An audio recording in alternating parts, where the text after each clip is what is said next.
In a city that never sleeps, wealth was the ultimate measure of success. Towering glass buildings, exclusive restaurants, and luxury cars filled the streets, defining the lives of those who had made it to the top. Mr. Langston was one of them. Mr. Langston had everything a man could want: an empire of high-end restaurants, a mansion overlooking the city, and the security of never having to worry about money. He had grown accustomed to luxury, to people obeying his every word, to never questioning his place in the world. His life was meticulously structured, his businesses flourished, his staff followed orders, and the money never stopped flowing. But despite all his success, he felt nothing. True joy, real fulfillment, those things had slipped away long ago. Beyond the glass, outside in the biting wind, stood someone for whom a warm meal was an unattainable dream. Danny, a boy who had nothing, and yet, on that night, wished for nothing more than a simple piece of bread. Mr. Langston swirled the last sip of wine in his glass before placing it down with a quiet clink. The evening had been like any other, another fine meal, another quiet night. He barely noticed the waiter clearing his plate, barely acknowledged the soft murmur of conversation around him. His mind had already moved on to tomorrow, to meetings, to numbers, to things that always seemed more important than the present. As he stepped outside, the cold air wrapped around him, a stark contrast to the warmth he had just left behind. He pulled his coat tighter, adjusting the fine wool collar as his polished shoes clicked against the pavement. The restaurant doors swung shut behind him, sealing off the world of comfort he had long taken for granted. But as he reached into his pocket for his gloves, something slipped free. A thick leather wallet, packed with cash and credit cards. It landed on the pavement without a sound. He didn't notice. Why would he? A man like him never had to worry about money vanishing. From across the street, Danny saw it happen. His breath caught, his body tensed. A wallet like that could change everything. Slowly, almost in disbelief, Danny bent down and picked it up. The leather was smooth, heavy.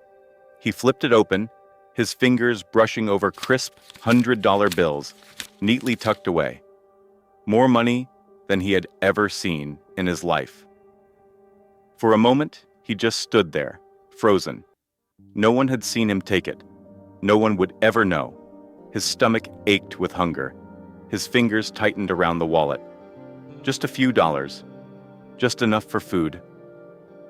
But then, deep inside, another thought pushed its way through. His mother's voice, clear as if she were standing right beside him. Honesty is worth more than gold. His breath hitched. His hands trembled. Every instinct told him to keep running, to take what he needed. But he couldn't. He wouldn't. Before he could change his mind, Danny spun on his heel and ran, this time toward the man who had lost it. His feet pounded the pavement as he dodged past hurried pedestrians. He weaved through the late-night crowd, ignoring the cold biting at his skin. He had to return it. He had to do what was right. Up ahead, Mr. Langston stood beside his car, patting his coat absent-mindedly, completely unaware of what he had lost, or what he was about to gain. Danny's legs burned as he pushed himself forward. His breath came in sharp, uneven gasps, but he didn't stop, not until he was close enough to reach out. "Sir," he called, his voice hoarse from the cold. "Sir, wait!" Mr. Langston had just unlocked his car door when he heard the voice behind him. He turned, frowning, as a small figure ran toward him. A boy, ragged clothes, wind-bitten cheeks, stood before him, holding something in his outstretched hands. For a moment, neither of them spoke. Danny's breath was still heavy, his hands trembling from the cold. Mr. Langston's sharp eyes fell to the wallet, his expression unreadable. He reached out and took it, flipping it open. Every dollar, every card, still in place. His gaze lifted to the boy. "You didn't take anything?" he asked, his voice edged with disbelief. Danny shook his head. "No, sir. You dropped it. I just wanted to give it back." Mr. Langston had spent a lifetime dealing with people who would take whatever they could get. Business partners who cut corners. Wealthy clients who lied to gain more. But here, standing before him, was a boy with nothing. No food, no warm clothes, no home. And yet, he had chosen honesty. Langston opened his mouth, then closed it again. What could he even say? He had built his life believing that everyone had a price. But this boy had proven him wrong. A strange, unfamiliar weight settled in Langston's chest. He cleared his throat, reaching into the wallet, pulling out a few bills. "Here," he said, holding them out, "for your honesty." Danny hesitated. His fingers twitched, his stomach screamed for food, but something inside him told him to shake his head. "No, sir," he said quietly. "I didn't do it for money." Langston stood frozen, the bills still in his hand.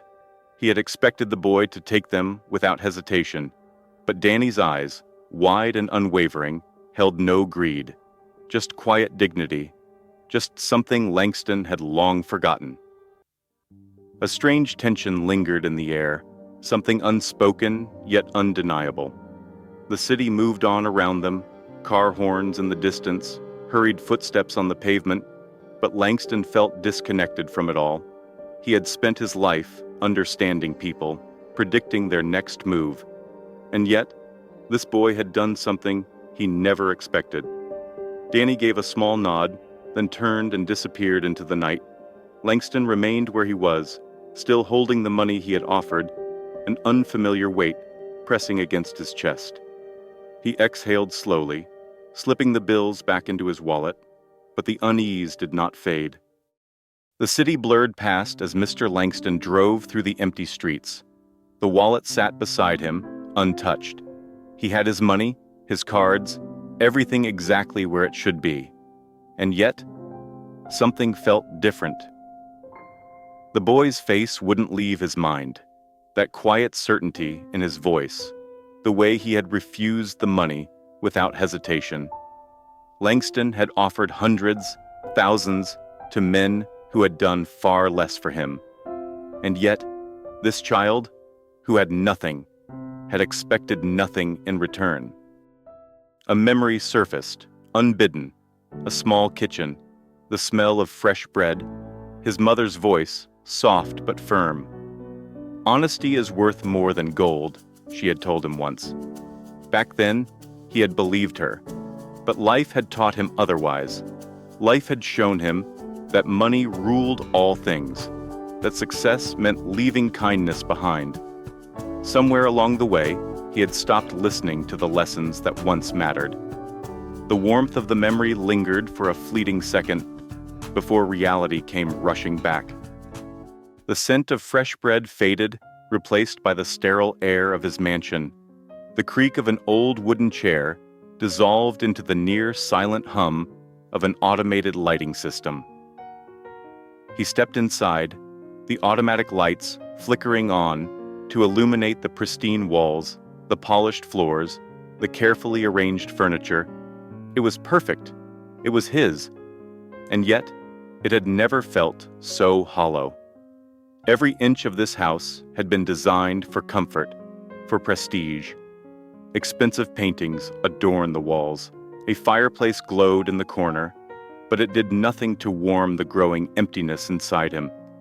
He had built a life where nothing was out of place, except, perhaps, himself. His fingers brushed over the worn leather of the wallet. A boy with nothing had refused a fortune. A man with everything had forgotten what truly mattered. The house was silent, deafening in its stillness. No voices, no laughter, no warmth. When had he become this person? When had he decided that wealth meant more than character? And why, after all these years, did a simple act of honesty feel like the most significant thing that had ever happened to him? For the first time in years, Langston didn't think about profit margins or quarterly reports. He thought about a boy standing in the cold, about the look in his eyes, about the kind of man he still had the chance to be. With a deep breath, he picked up his phone. He had made up his mind. He needed to find that boy again. Mr. Langston wasn't a man who second-guessed himself. He made decisions quickly, efficiently. That was how he built his empire. But tonight was different. Tonight, doubt gnawed at him.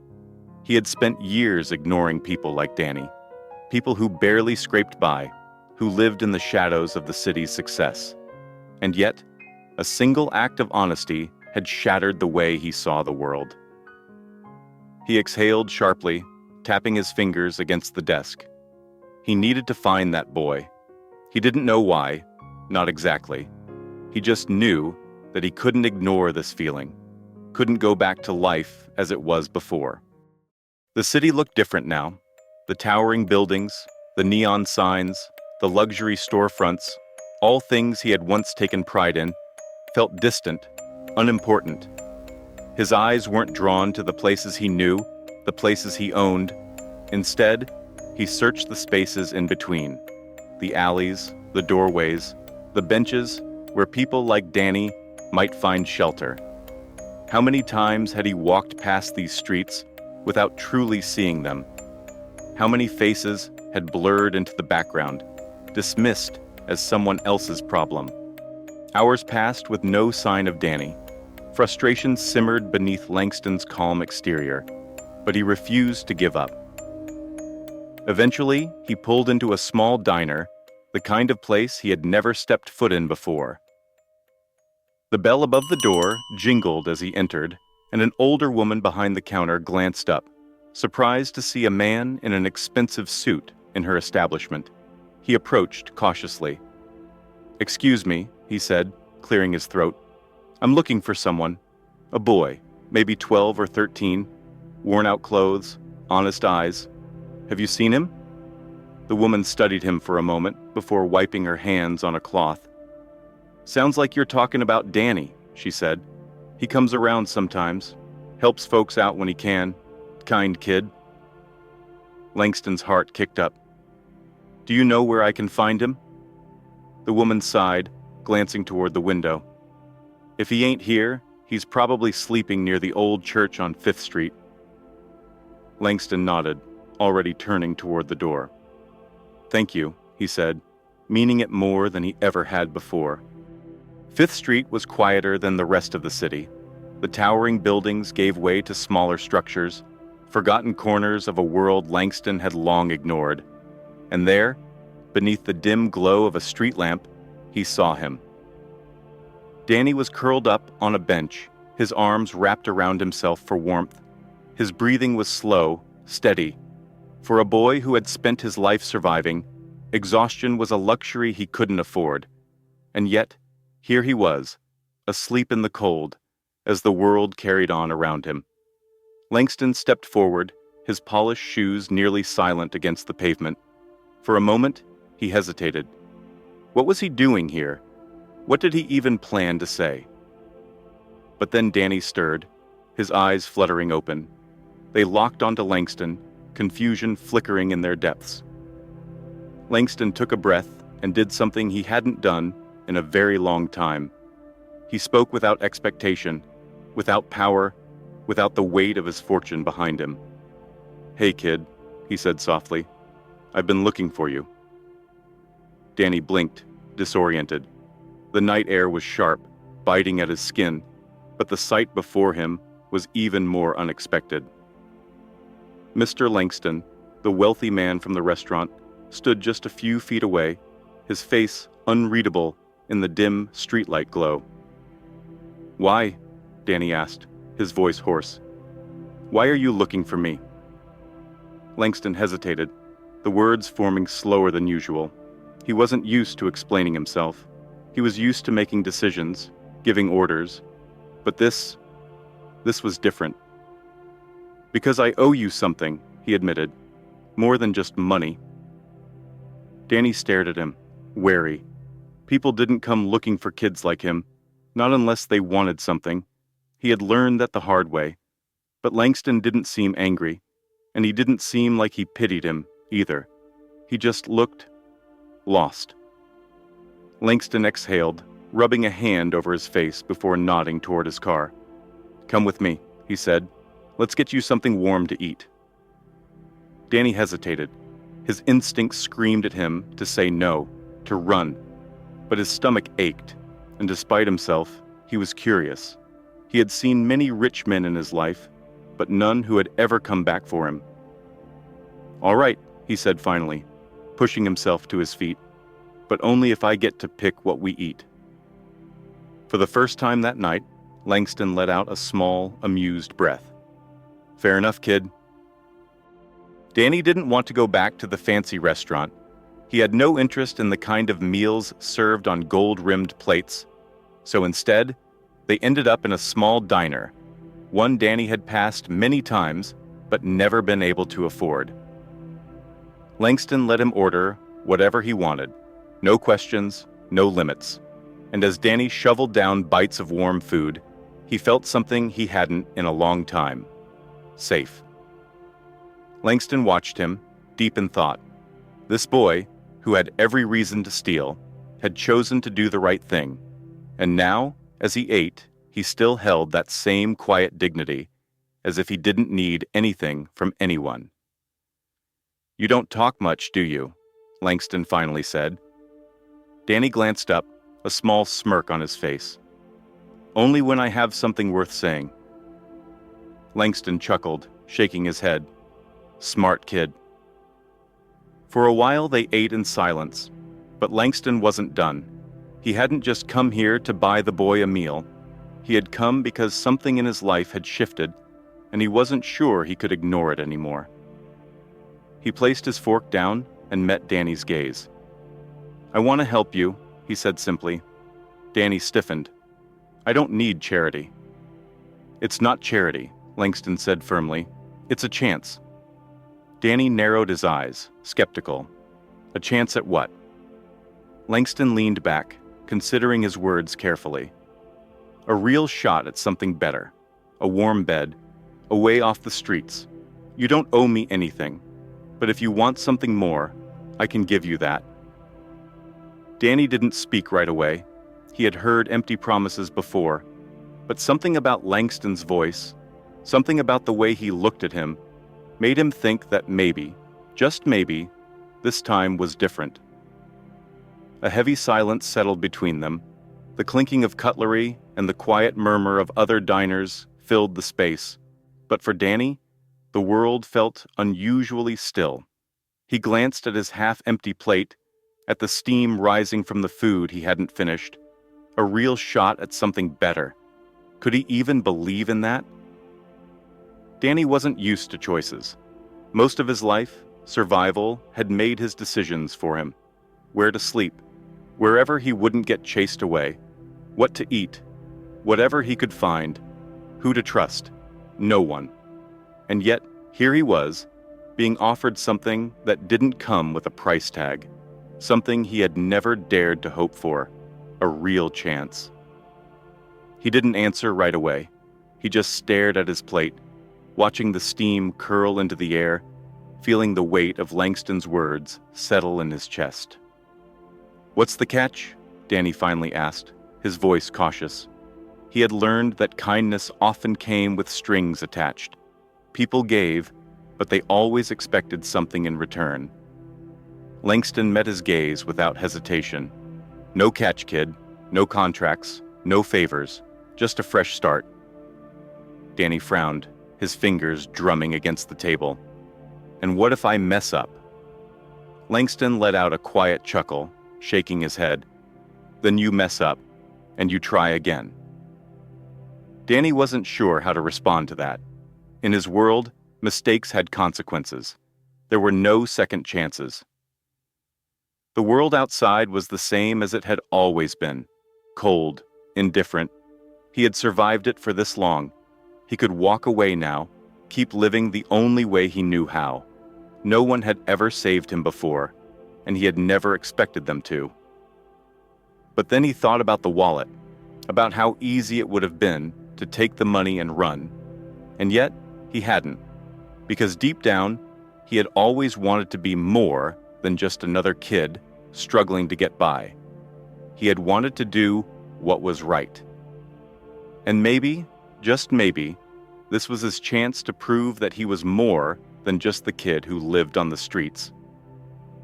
Danny let out a slow breath, his stomach still twisted with uncertainty, but for the first time in a long time, he felt something else, too: hope. He glanced up at Langston, studying him carefully one last time. There was no pity in the man's face, no expectation, just quiet patience, just an open door. Danny reached for his glass of water, took a sip, and then, as if it were the easiest thing in the world, he shrugged. "All right," he said, "let's see where this goes." Langston smiled, not the polished, practiced smile he used for clients, but something real, something rare. "All right, kid," he said, "let's get you home." As they drove through the quiet streets, Danny stared out the window, watching the city slowly wake up. For the first time in a long time, he wasn't thinking about where he would sleep that night, or when he would find his next meal.